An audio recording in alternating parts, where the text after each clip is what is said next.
হাবিব সাল্লাল্লাহু আলাইহি ওয়াসাল্লামের একটি অভ্যাস ছিল।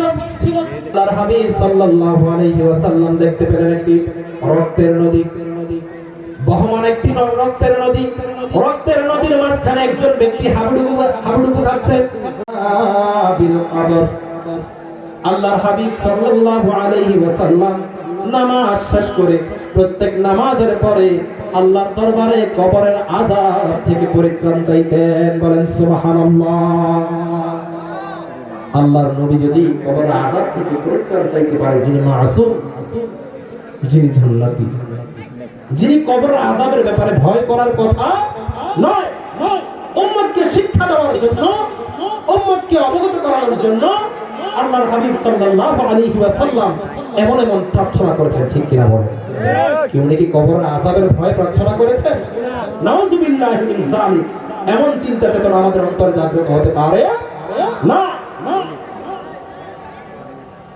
আল্লাহর হাবিব সাল্লাল্লাহু আলাইহি ওয়াসাল্লাম শ্রেষ্ঠ। আল্লাহর পরেই জিনার অবস্থান, জিনার স্থান। এজন্য তিনি উম্মতকে শিক্ষা দেওয়ার জন্য সর্বদা নামাজের পরে আল্লাহর দরবারে কবরের আযাব থেকে পরিত্রাণ চাইতেন। বলেন সুবহানাল্লাহ। আমরা কবরের আযাব থেকে পরিত্রাণ চাইবো কিনা বলেন?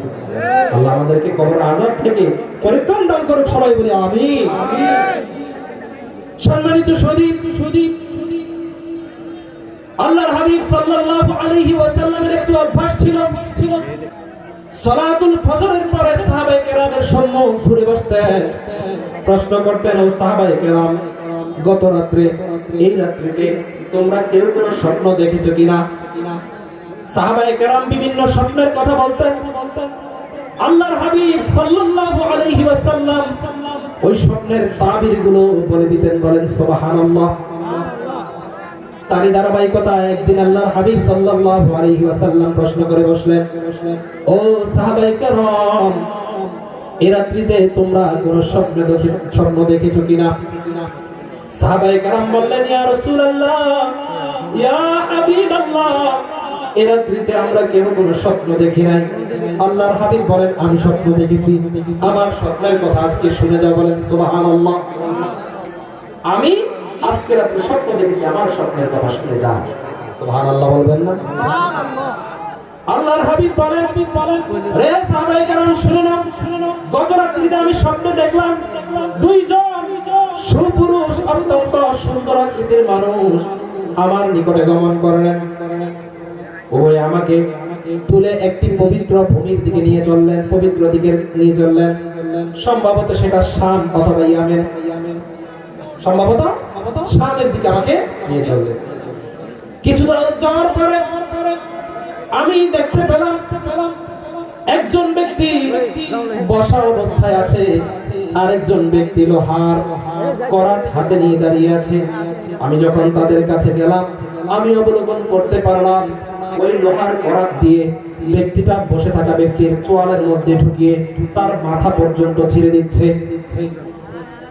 এক গালের ভিতর দিয়ে করাত ঢুকিয়ে মাথা পর্যন্ত ছিঁড়ে দিচ্ছে, আবার আরেক গালের মধ্যে করাত ঢুকিয়ে মাথা পর্যন্ত ছিঁড়ে দিচ্ছে। এক গাল ছিঁড়ে দেওয়ার পরে আরেক গাল ছিঁড়ার সময় ওই পূর্বের গালটা আবার ভালো হয়ে যাচ্ছে। বান্দা অনেক চিৎকার চেঁচামেচি করতেছে। আমি প্রশ্ন করলাম আমার সঙ্গীদেরকে, এরা কারা? এ ব্যাপারে কেন এমনটা হয়েছে? তারা আমাকে বলতে লাগলেন, সামনে চলুন বলবো। আর একটু সামনে যাওয়ার পরে আমি দেখতে পেলাম একজন লোক শায়িত অবস্থায় আছে, আর একজন লোক বড় একটি পাথর নিয়ে ওই শায়িত ব্যক্তির মাথার মধ্যে বড় পাথর দিয়ে আঘাত করছে। পাথর দিয়ে আঘাত করার ফলে শায়িত ব্যক্তির মাথাটা চূর্ণ বিচূর্ণ হয়ে বিভিন্ন স্থানে বিক্ষিপ্ত অবস্থায় চলে যায়। আবার ওই দারুণ ব্যক্তি পাথর কুড়িয়ে আনতে আনতে ওই শায়িত ব্যক্তির মাথাটা আগের মতো হয়ে যায়। জোরে বলেন আল্লাহু আকবার।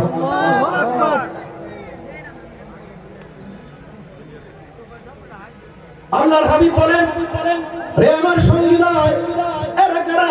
এদের কারণ কি? এই ঘটনার কারণ কি আমাকে জানিয়ে দাও। সঙ্গীগণ বললেন, সামনে চলুন, আরো কিছু দেখার বাকি আছে, আপনাকে সবকিছু খুলে বলবো। আরো একটি সম্মুখে যাওয়ার পরে আল্লাহর হাবিব সাল্লাল্লাহু আলাইহি ওয়াসাল্লাম দেখতে পেলেন একটি রক্তের নদী, বহমান একটি রক্তের নদী। রক্তের মাঝখানে একজন ব্যক্তি হাবুডুবু খাচ্ছে। ওই রক্তের নদী থেকে তার জীবন বাঁচানোর জন্য যখন সাঁতরিয়ে সাঁতরিয়ে তীরের দিকে আসছে, তীরের কাছে আসা মাত্রই তীরের কাছে দাঁড়িয়ে থাকা একজন ব্যক্তি ওই বান্দাকে পাথর দিয়ে আঘাত করে, পাথর নিক্ষেপ করে করে আবার তাকে পূর্বে স্থানে ফিরিয়ে দেয়। চিৎকার করবেন আল্লাহু আকবার। এইভাবে যতবার বান্দাটা আসতে চায়, ওই তীরে থাকা লোকেরা পাথর দিয়ে আঘাত করে ওই বান্দাকে আবার রক্তের নদীর মাঝখানে ফিরিয়ে দেয়। আল্লাহর হাবিব জিজ্ঞেস করলেন, এই ঘটনার ব্যাপার কি? আবার বললেন, সামনে চলুন, আরো কিছু দেখার বাকি আছে। এমন করতে করতে এমন একটি কূপের কাছে গেলেন, এমন একটি কুণ্ডলীর কাছে গেলেন যেটা তান্দুরির মতো দেখা যায়। দুনিয়ার জমিনে আমরা রুটির জন্য যেমন চুলা দেখি, কি চুলা দেখেছেন? রুটি চুলা দেখেছেন? বাজারে টুন্ডুল রুটি না রুটি বানায় না, দেখেন নাই? আল্লাহর হাবিব সাল্লাল্লাহু আলাইহি ওয়াসাল্লাম এমন একটা আগুনের কুণ্ডলী দেখলেন যেটার মুখ অত্যন্ত সংক্ষিপ্ত, ভিতরে অত্যন্ত গভীর। আল্লাহর হাবিব বলেন, ওই আগুনের কুণ্ডলীর মধ্যে আগুন প্রজ্বলিত অবস্থায় আছে। একটু পর পর আগুনের তেজ বেড়ে আগুন পানির মতো দিয়ে ওই চুলার ওই গর্তের মুখ পর্যন্ত এসে যায়। উতলিয়ে যখন আগুন চলে আসে, ওই আগুনের সাথে সাথে কিছু উলঙ্গ নারী এবং পুরুষকে আমি দেখতে পাই। নাউযুবিল্লাহ। আবার যখন আগুন নিচে চলে যায়, আবার তারাও নিচে চলে যায়। লম্বা হাদিস, আর সামনে আগাবো না। আল্লাহর হাবিব সাল্লাল্লাহু আলাইহি ওয়াসাল্লাম আবার যখন প্রশ্ন করলেন, হে আমার সঙ্গীদ্বয়, আমাকে অবগত করুন, এই ঘটনা কি? আমি যে ঘটনাগুলো আজকে অবলোকন করেছি এই ব্যাপারে আমাকে ব্যাখ্যা দান করুন। সঙ্গীদ্বয় বলতে লাগলেন, ইয়া রাসূলুল্লাহ, ইয়া হাবিবাল্লাহ, প্রথমে আপনি যে ব্যক্তিকে দেখেছেন করাত দিয়ে মক্কা ছিঁড়ে ফেলছে, মানে আসার পরে প্রথম ব্যক্তির শাস্তি কি? লোহার করাত দিয়ে তার সবকিছু ছিঁড়ে ফেলতেছে। আল্লাহর হাবিবকে জানিয়ে দেওয়া হলো, এই বান্দা দুনিয়ার জমিনে সগলখুরি করেছে। সগলখুরি বুঝেন? একজনের কথা আরেকজনের কাছে গিয়ে লাগা, একজনের কথা ফিতনা সৃষ্টির জন্য সারা সমাজের মধ্যে ছড়িয়ে দেয়। একে বলা হয় ফিতনাবাজ, সগলখোর। কি বলা হয়? সগলখোর। এই সগলখোরের শাস্তি আল্লাহর হাবিব সাল্লাল্লাহু আলাইহি ওয়াসাল্লাম দেখেছেন কোথায়? কবরের মধ্যে। স্বপ্ন। আল্লাহর হাবিব সাল্লাল্লাহু আলাইহি ওয়াসাল্লামের স্বপ্ন কি সত্য? এটা তো ওহী, এটা বাস্তব।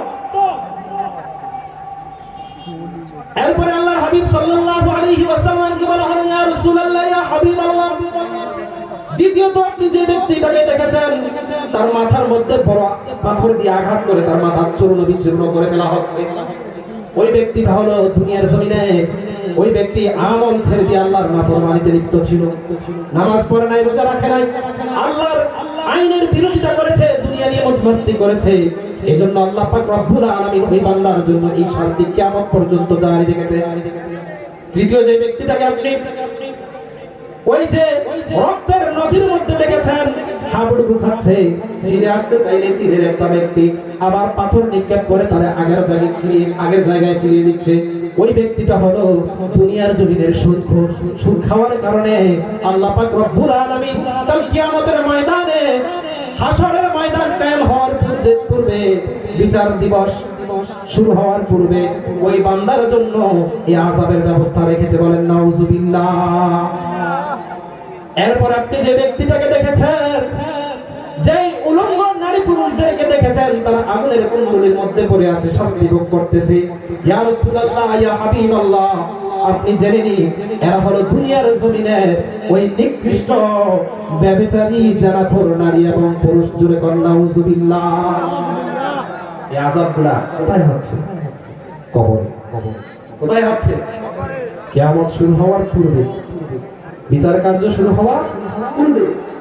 তাহলে এগুলা কোথায়? এই আযাবগুলো হচ্ছে কোথায়?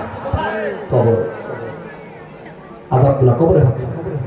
আযাবের শাস্তি এত কঠিন, কবরের আযাবের শাস্তি বা কবরের আযাব যখন হয় বান্দা চিৎকার করে। আল্লাহর হাবিব সাল্লাল্লাহু আলাইহি ওয়াসাল্লাম অনেক সময় কবরের আযাব অবলোকন করেছেন। একবার আল্লাহর হাবিব সাল্লাল্লাহু আলাইহি ওয়াসাল্লাম দুইটা কবরের পাশ দিয়ে যাচ্ছিলেন, তিনি হঠাৎ দাঁড়িয়ে গেলেন, সাহাবায়ে কেরাম প্রশ্ন করলেন, ইয়া রাসূলুল্লাহ দাঁড়াইলেন কেন? তারা বলল যে এই কবর দুটার মধ্যে আযাব হচ্ছে। বড় ধরনের কোন অন্যায়ের কারণে তাদের কবরে আযাব হচ্ছে না, বরং অত্যন্ত নগণ্য দুইটা পাপের কারণে, মানে যেটাকে আমরা তুচ্ছ তাচ্ছিল্যতার সাথে দেখি, ছোট্ট দুইটা অন্যায়ের কারণে। এক নাম্বার হচ্ছে এ বান্দা প্রস্রাব থেকে পবিত্রতা অর্জন করত, যখন প্রস্রাব করত, পায়খানা করত, তখন পরিপূর্ণ রূপে উত্তম রূপে সে পবিত্রতা অর্জন করত। আরেকটা ব্যক্তির শাস্তি হচ্ছে সে দুনিয়ার জমিনে, ওই যে বলেছি সগলখোর, দুনিয়ার জমিনে সগলখোরি করে বেড়াতো, এই জন্য এই দুইটা কবরের মধ্যে শাস্তি হচ্ছে। আল্লাহর হাবিব সাল্লাল্লাহু আলাইহি ওয়াসাল্লাম তৎক্ষণাৎ একটা খেজুরের ডালা ভেঙে দুইটা টুকরা করে দুইটা কবরের মধ্যে বসিয়ে দিলেন। তখন সাহাবায়ে কেরাম প্রশ্ন করলেন, এটা করলেন কেন? আল্লাহর হাবিব প্রশ্ন করলেন, এটা করলেন কেন?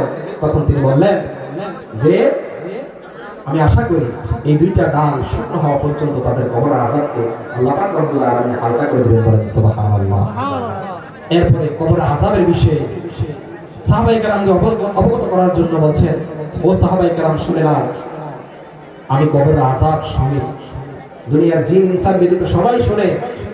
আমি আশঙ্কা করি যে তোমরা মানুষদেরকে দাফন করা থেকে বিরত থাকবা, না হয় আমি আল্লাহর দরবারে প্রার্থনা করতাম আল্লাহ যাতে তোমাদেরকে কবরের আযাবগুলি শুনিয়ে দেয়। যেরকম আল্লাহু আকবার, কবরের আযাবের আওয়াজ এত ভয়ঙ্কর, আমি আশঙ্কা করি এই আওয়াজ যদি তোমরা শুনতা তাহলে দুনিয়ার জমিনে মাটি দেওয়া তোমরা বন্ধ করে দিতা, মানুষ মরলে পরে তোমরা কবর দিতা না, দাফন করতা না, তোমরা দাফন করবে না, এই আশঙ্কায় আমি আল্লাহর দরবারে এই প্রার্থনা করি নাই।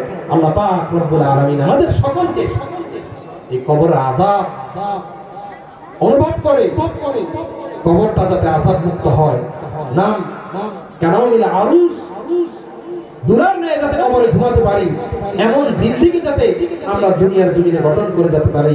আল্লাহ পাক রব্বুল আলামিন আমাদেরকে তৌফিক দান করুক, সবাই বলি আমিন। কথার মধ্যে যদি কোনো ভুল ত্রুটি হয়ে থাকে আল্লাহর ওয়াস্তে ক্ষমা করবেন, আল্লাহ আমাদের সকলকে কবুল করুক, সবাই বলি আমিন। ওয়া মা আলাইনা ইল্লাল বালাগ।